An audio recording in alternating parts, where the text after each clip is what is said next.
folks, Gene Gowan with the Chatham Journal. I'm here with Kyle Shipp, and that's with two P's, not one P, right? That's right. That's right. All right. We're here on a Saturday morning, September 2nd. Beautiful morning. I think it's only 68 degrees, which is fantastic. But I invited Kyle out here because we're going to talk about several things. And one of the things we want to start off talking about is what is the water situation here in Pittsboro? What's going on with the town of Sanford? A lot of folks ask that question as to what's going on with the water situation, so let's start off with that. Right. Water situation is great. We have some of the best water in North Carolina, which we haven't been able to say for very long, but we just had the 1 year anniversary of the GAC system, or granular activated carbon. And so we've had testing results for a year on that system, and it's actually working even better than we expected and better than was predicted from the engineering studies that we did.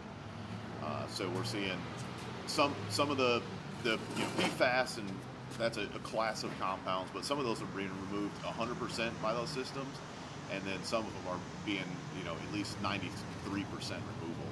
So it's really working well. All right. Now, I know there's probably some folks who are watching from the Hall River Assembly. We're gonna let that truck go by. Yeah. That are wondering, hey, what about the junk that's coming down from upstream down to Hall River? What's the situation with that? So it's all coming downstream. Everything we get comes down the Hall River. 1,4-dioxane, we haven't seen much. We need to see a little bit recently, and town staff was really good at responding to that.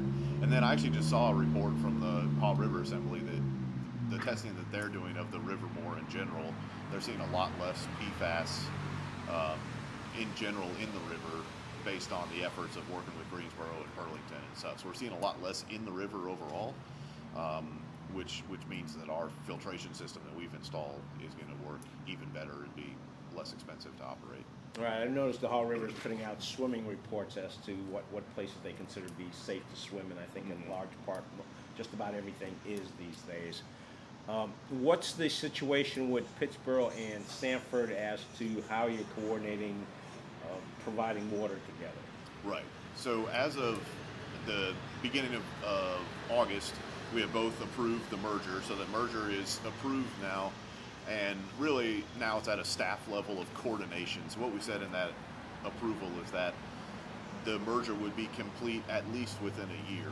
And so now they're meeting every other week, I believe, our staff and Sanford staff, to figure out all the details of that. And they've been working with our staff that's affected by that merger and working to get them their job offers and things like that. So there's still a lot of work to be done by staff, by the professionals on both sides to get all those details figured out.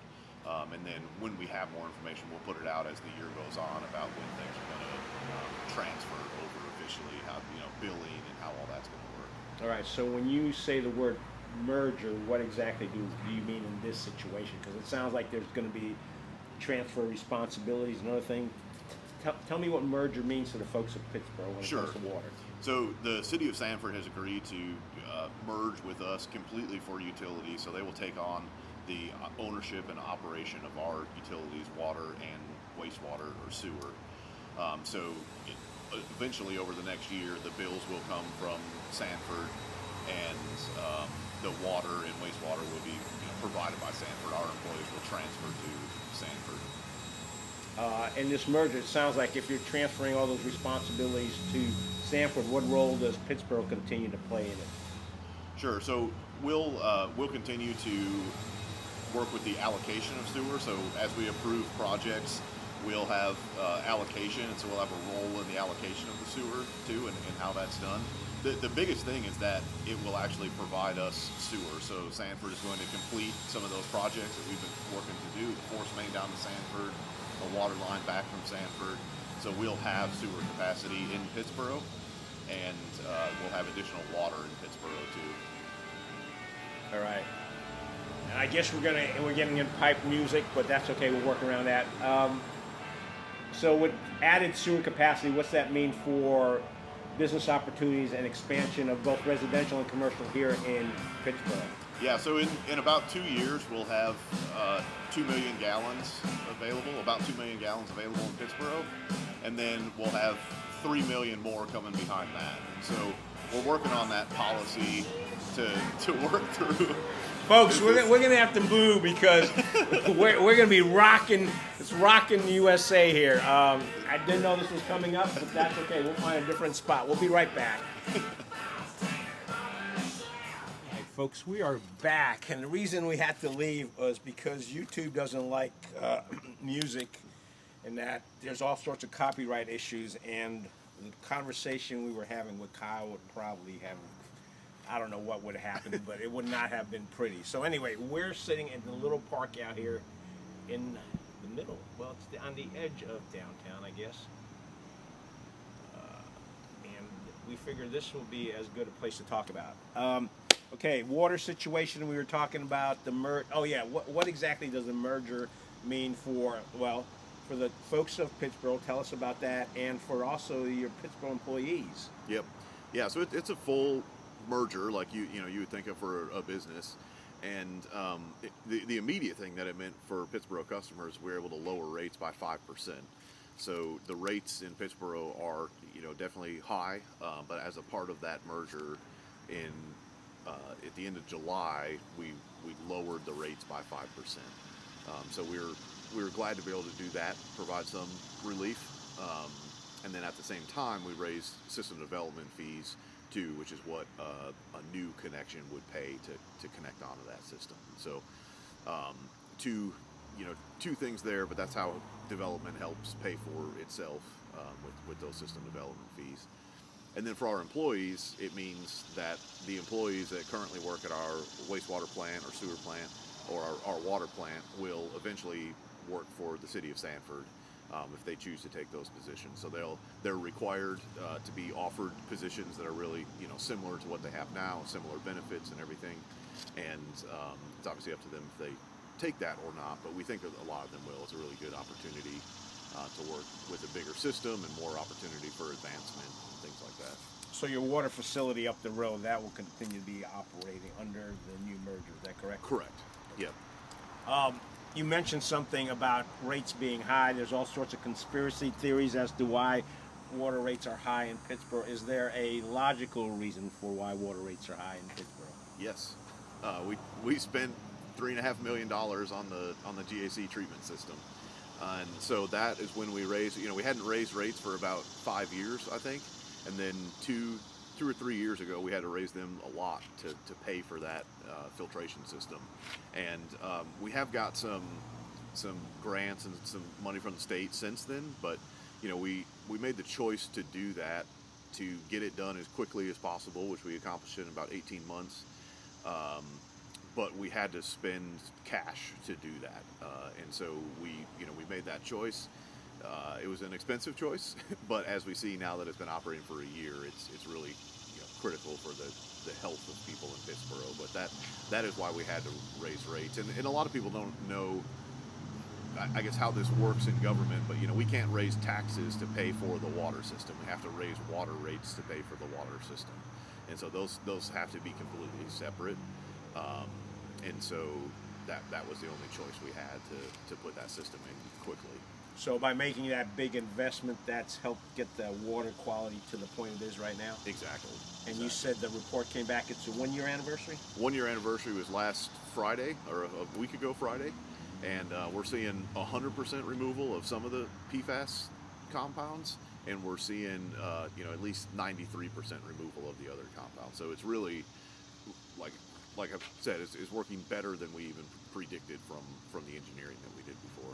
Well, good. Now the people of Pittsboro know why that you had that rate hike. Yep. Was to pay for better quality water. The merger with the sewer and the water, what's that mean for future development within Pittsboro?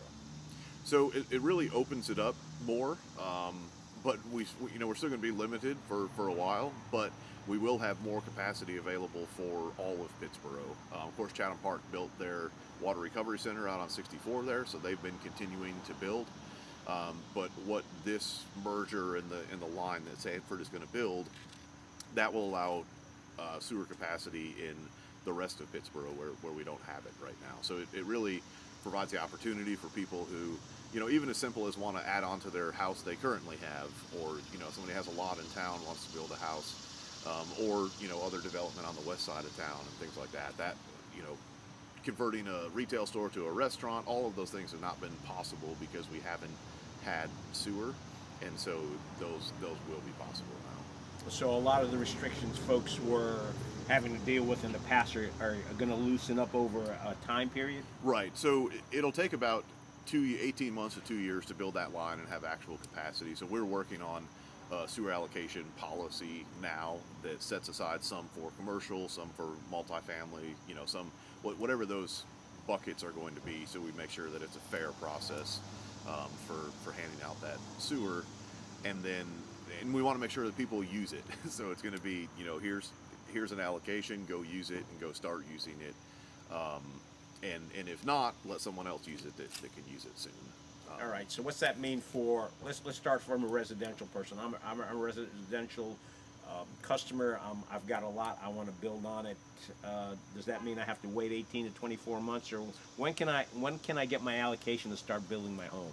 Sure. I think we don't have all those details figured out yet, but soon, I would say. Definitely for additions, additional dwelling units, ADUs, that type infill development, that would be very soon, I believe, when that would be available. And then some bigger developments, subdivisions, commercial stuff. It is more like 18 to 24 months before you can flow sewer, before we have that infrastructure in place. But the reality of building a restaurant or building a neighborhood or something is it takes that time anyway. So the allocations will come sooner with the ability to flow as the infrastructure is there. Now you probably don't have an answer for this yet, but if I'm allocated a certain amount of sewer to use for my new home, what period of time do I need to use it in, or is that something you're still working at? Still working on, but it's going to be shorter than it has been before. And the reason for that is we have 2 million gallons, or approximately 2 million gallons coming online, and then in the future we'll have 3 million additional gallons coming on. So we want to make sure that people that are getting allocation are using it when they need it, and so we can help decide if you need a piece of that original 2 million, or if you can wait until 3 million later on, or beyond that. So we want to not have a lot hanging out there. We want to get it used up. So it sounds like this merger also gives you the ability to add that 2 million gallons worth of capacity, but also grow it in the future, so you don't have the same restrictions you had in the past. Is that exactly. So this, it's all predictions, but we think this will handle capacity for these 3 projects. So 2 million gallons of sewer, 3 million gallons of water coming back from Sanford, and then 3 million additional gallons of sewer going down to Sanford. That should cover us for probably at least 20 years of sewer capacity. But that also means that we need to start working on the next, capacity as soon as possible, because the projects take a long time. What's that mean for the population growth in Pittsboro? Because I saw the projection for Chatham County over the next 5 years over the next 2 years is 5%, and then continued growth. What's the growth rate that you folks are looking at here in Pittsboro? I think we've historically seen 5%, and we've got a lot of predictions from Chatham Park specifically of what they're looking at. They're the most known quantity, of course, and then we'll see now with sewer, we'll see other development coming on. So I think it's really going to take, we use some assumptions in the reports and things like that, but I think it's really going to take a couple years of seeing what other development comes with this sewer capacity before we can make real good predictions about 10 years out and 20 years out. Do we need to talk about anything else about water right now before we go on? We're going to talk about the social district, parks and rec, and a few other things. Yeah, just one thing I wanted to hit again, and always, is our staff at our wastewater treatment and our water treatment facility are excellent. We just did a tour there at the water plant, and they're the best in the state at particularly dealing with these emerging contaminants. And the EPA is going to have regulations for things like PFAS and PFO and all this stuff that we're already treating and dealing with. So we're 3 to 5 years ahead of those regulations and treating it. And that means that our staff is also, 3 to 5 years ahead, and they're really industry leaders in the treatment of these emerging contaminants. So what exactly is involved in a tour of the water facilities? We can get you there, sure. We can probably stream it. It was a good tour. I missed a good part of it because of a day job, but it's kind of walk you through the process of how we get, when the water comes from the river, it goes here, then it goes here, and we do this, and here's the GAC system, and so it was really interesting to. Now, is it like a wine tour where you get to taste the product at the end of the tour? I imagine you can. Yeah. You can go home and taste it too. But All right. Anything else about water? I think that's good. All right, folks. We're going to move on and talk about the social district. We'll be right back.